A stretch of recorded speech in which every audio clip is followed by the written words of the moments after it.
Olá pessoal, bem-vindos à aula 22. Nessa aula a gente vai tratar do impulso produzido por uma força. Vamos conhecer esse conceito de impulso. Bom, imagine essa situação. Uma mãe joga um bebê para cima, por exemplo. Bom, não façam isso, pelo amor de Deus. O que acontece?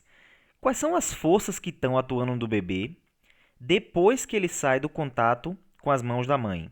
Então, tem a força peso atuando para baixo. Vamos desprezar as forças resistivas aqui, atrito, no caso arrasto. Ele ainda está se movendo para cima. Quer dizer que tem uma força para cima? Não. Lembre-se que nesse caso ele tem uma velocidade para cima. A única força atuando, desprezando as resistências, é a força peso para baixo, ok? Bom, mas o que foi que deu essa velocidade a ele? Foi o fato dele ter sido acelerado por uma força que a mãe aplicou sobre ele. Essa força que foi aplicada teve uma duração curta no tempo. Então, ela começou de menor intensidade, teve uma maior intensidade, depois deixou de existir e foi suficiente para acelerar o bebê e ele adquiriu uma velocidade aqui em y, ok? Bom, queremos tratar desse tipo de força que ocorre em um intervalo curto de tempo. Olha esse outro caso. Então, tem uma bola se movendo aqui, ela está em câmera lenta, ela está descendo em y, ok? Ela não tem movimento inicial em x e depois passa a ter um movimento em x. Essa bolinha ela foi acelerada devido a uma força que a raquete aplicou sobre ela por um intervalo bem curto de tempo. Então, é uma força desse tipo aqui. Ela começa de pouca intensidade, aumenta e depois desaparece. E aí vai seguir, a bolinha vai seguir o seu movimento, ok? Esse tipo de força aqui, que acontece em intervalo curto, mais uma vez, é a força que a gente está interessado em estudar. Isso acontece quando se chuta uma bola, isso acontece quando se faz um corte aqui no vôlei, por exemplo. Então, a força atua em um intervalo curto de tempo e é suficiente para acelerar o objeto. Esse objeto vai adquirir, portanto, uma velocidade, ok? Então, quando você joga um objeto para cima, por exemplo, e ele perdeu o contato com sua mão, ele não tem uma força atuando sobre ele para cima. O que ele tem é velocidade como uma consequência de uma força que atuou por um intervalo curto que fez com que esse objeto acelerasse e, portanto, adquirisse velocidade para se mover para cima, ok? Bom, a gente estudou em aulas passadas o trabalho. Então, o produto, nesse caso um produto escalar, entre a força e o deslocamento. Então, a grandeza força é uma grandeza aqui de espaço, né, o deslocamento, foi o que deu, o trabalho. Foi o trabalho que a gente calculou. Nesse caso, simplesmente força por deslocamento, ou força vezes o deslocamento vezes o cosseno do ângulo entre esses dois vetores, quando a força era constante. E se a força fosse variável, como é o caso aqui da força elástica, por exemplo, a gente resolver esse problema através de uma integral. Bom, o que é uma força variável com a posição nesse caso? Então, você tem aqui, ó, no início a força vale uma coisa, no decorrer do deslocamento, a força vai variando o seu valor. Então, isso não é uma força constante, ela varia com a posição, ok? Bom, se estávamos interessados no produto força por deslocamento, será que a gente também não está interessado pelo produto da força pelo tempo? Sim, e é daí que a gente define a grandeza impulso, como o produto entre a força e o intervalo de tempo que durou a atuação dessa força, ok? Nesse caso, o impulso é uma grandeza vetorial, seguindo aqui a força, e porque o tempo é uma grandeza escalar. Então, quando essa força é constante, ou seja, ela não varia no tempo, o impulso é simplesmente o produto da força pelo deslocamento, pelo tempo. Já quando essa força varia no tempo, observe, ela não é constante, ela varia com o tempo, a gente tem que resolver calcular o impulso através da integração dessa força ao longo do tempo, de um tempo inicial até um tempo final, ok? Isso era análogo ao que a gente fazia lá com o trabalho. Bom, felizmente, a gente pode fazer uma certa aproximação, que é o seguinte: determinar como se comporta essa força é um trabalho relativamente complexo. Nesse caso, a gente pode fazer uma aproximação de modo que, observe, a área da curva aqui era o trabalho, a área da curva aqui é o impulso. A gente pode aproximar por uma força constante, que vai atuar no mesmo intervalo de tempo, e desse modo, essa área aqui vai ser o impulso igual à área que tem aqui abaixo dessa curva. Nesse caso, fica mais fácil de calcular, a gente pode aproximar por uma força média. Essa força aqui ela é variável, aqui a gente diz que ela é constante, E a gente tem que o impulso é a força média vezes o intervalo de tempo que durou a aplicação dessa força. É uma forma de calcular, ok? Bom, definimos impulso, vamos definir agora uma outra grandeza importantíssima, que é a quantidade de movimento ou momento linear. Então, o momento linear ela é uma grandeza vetorial e ela é definida como produto da massa pela velocidade, ok? Por exemplo, se você tiver um caminhão a 20 metros por segundo, ou 72 km por hora, e um carro na mesma velocidade, certo? O que acontece? Qual dos dois vai ter maior momento linear, maior quantidade de movimento? O caminhão, porque a massa dele é maior, tem mais matéria se movendo a essa velocidade aqui do que aqui. A quantidade de movimento aqui é maior do que no caso do carro, ok? Então essa é a ideia da quantidade de movimento, que de agora em diante a gente vai tratar de momento linear ou simplesmente momento. Momentaneamente a gente vai trabalhar dessa forma.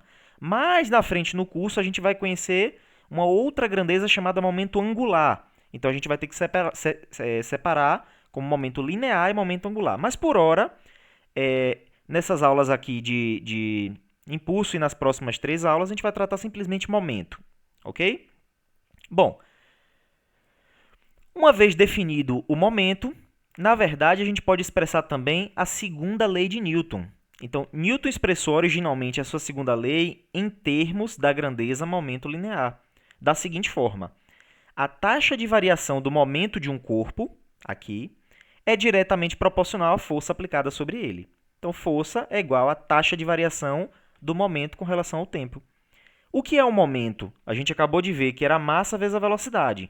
Como a massa não varia no tempo, a gente tira aqui a massa, então fica a massa vezes a variação, a taxa de variação da velocidade. O que é a taxa de variação da velocidade? É a própria aceleração. Então, massa vezes aceleração. Essa é a segunda lei de Newton que a gente viu. Força é igual a massa vezes aceleração.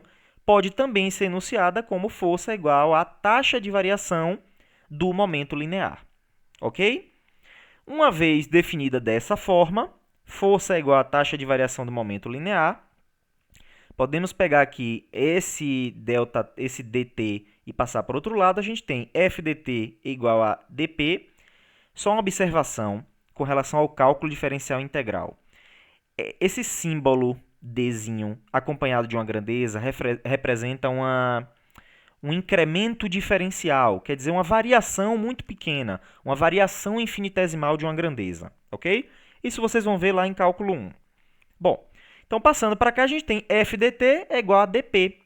Integrando, ou seja, levando em conta todas aquele somatório das contribuições do produto da força pelo tempo aqui, de um tempo inicial a um tempo final, aqui de um momento inicial até um momento final, a gente tem essa grandeza aqui a gente já viu.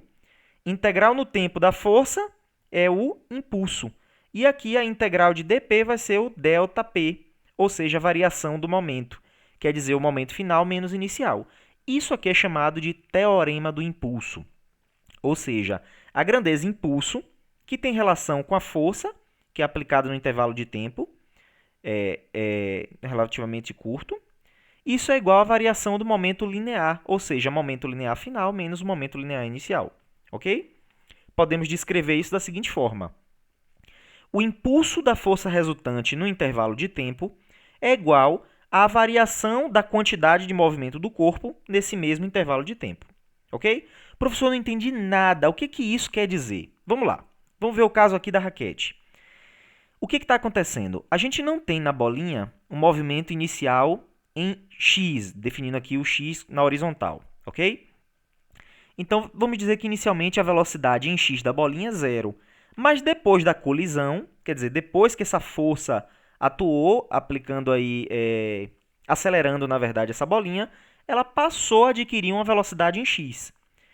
Ela tinha uma velocidade 0, no caso, ela tinha um momento linear 0, que é o produto da massa vezes a velocidade. E passou a ter um certo momento linear, a massa vezes a velocidade que ela adquiriu. Então, houve uma variação do momento linear, que é momento linear final menos momento linear inicial, que tem a ver com a variação da velocidade no final das contas. E quem provocou isso? Quem provocou isso foi o impulso. Ou seja, a força aplicada no intervalo de tempo provocou a variação da velocidade desse objeto. Como a massa não foi modificada, então, o impulso provocou uma variação de momento linear da nossa bolinha de tênis aqui, ok? Então, essa é a ideia do teorema do impulso. Então, vamos ver aí um exercício relacionando esses conceitos que a gente acabou de trabalhar. Vamos lá. Quando o cabo de sustentação arrebenta e o sistema de segurança falha, um elevador cai em queda livre de uma altura de 36 metros. Imagine que situação aí. Um elevador caindo da altura de 36 metros.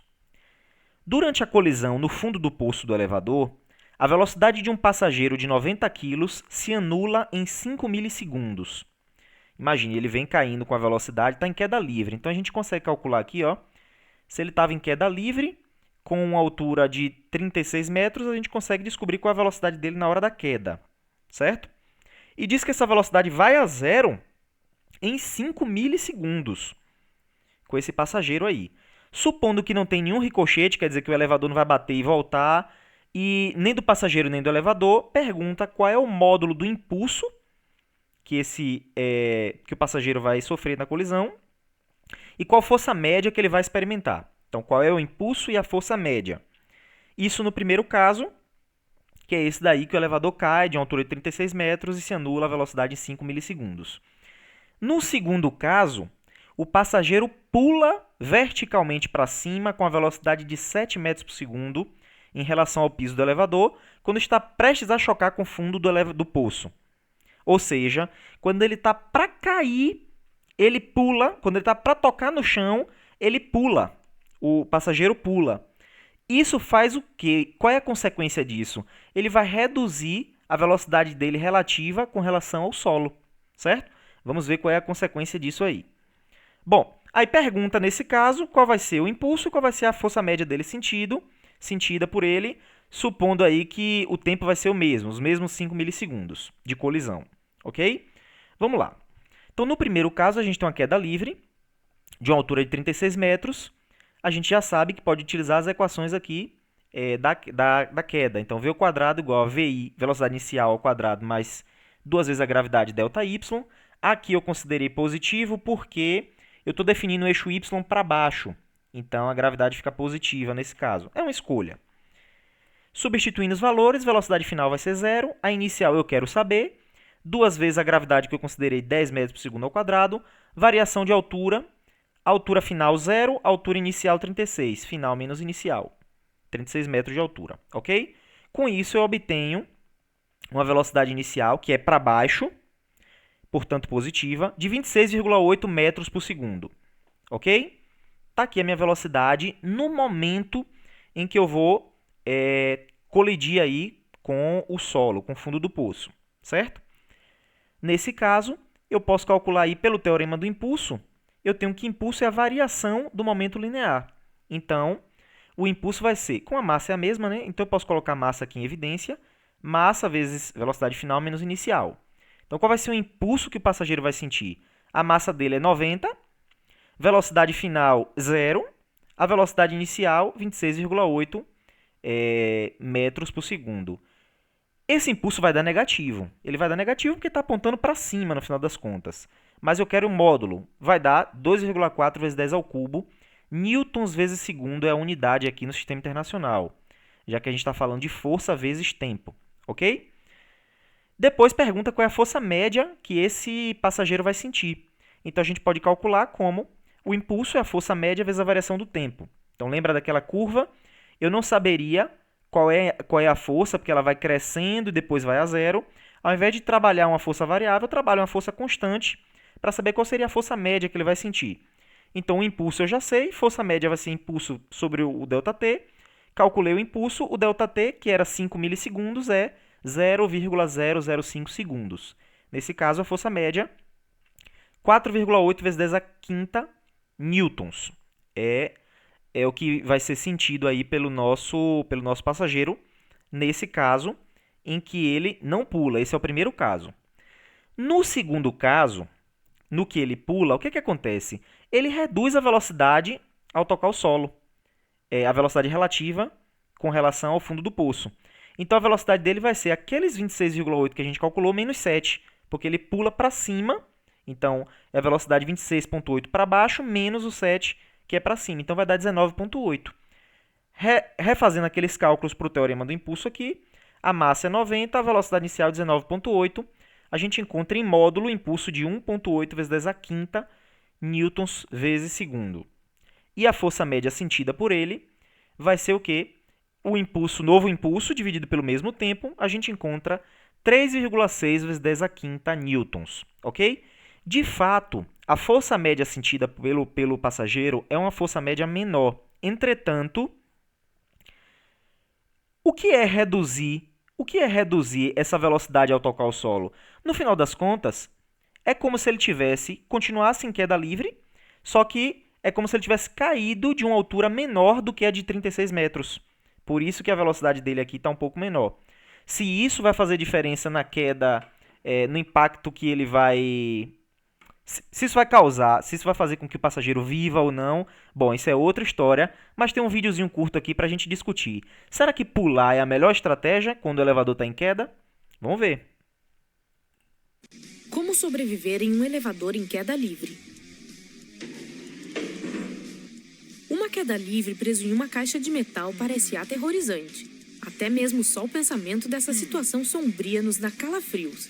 E você provavelmente se pergunta o que poderia fazer se o cabo do elevador se rompesse de repente. É mesmo possível sobreviver a tal queda? Você deve pular para se manter vivo? No vídeo, o Incrível responde a essas perguntas e compartilha algumas recomendações de cientistas e engenheiros sobre o que você deveria e definitivamente não deveria fazer se algum dia estiver em um elevador que está caindo. Regra número 1. Não pule. Há um equívoco popular de que se você pular no momento anterior ao elevador atingir o fundo, você diminuirá o impacto em seu corpo. Em primeiro lugar, como é que você está planejando saber quando deve pular? Você não consegue ver através do metal, consegue? Em segundo lugar, mesmo que de alguma forma você consiga pular, o que é extremamente difícil de fazer em uma queda livre, a diminuição da velocidade seria de aproximadamente 3 km por hora. Definitivamente, não é o suficiente para salvar a sua vida. E o que é pior, você ainda pode se machucar se atingir o teto com a cabeça. Portanto, não vale a pena o risco. Os caçadores de mitos testaram essa abordagem. Acredite, não acabou bem para o manequim dentro do elevador.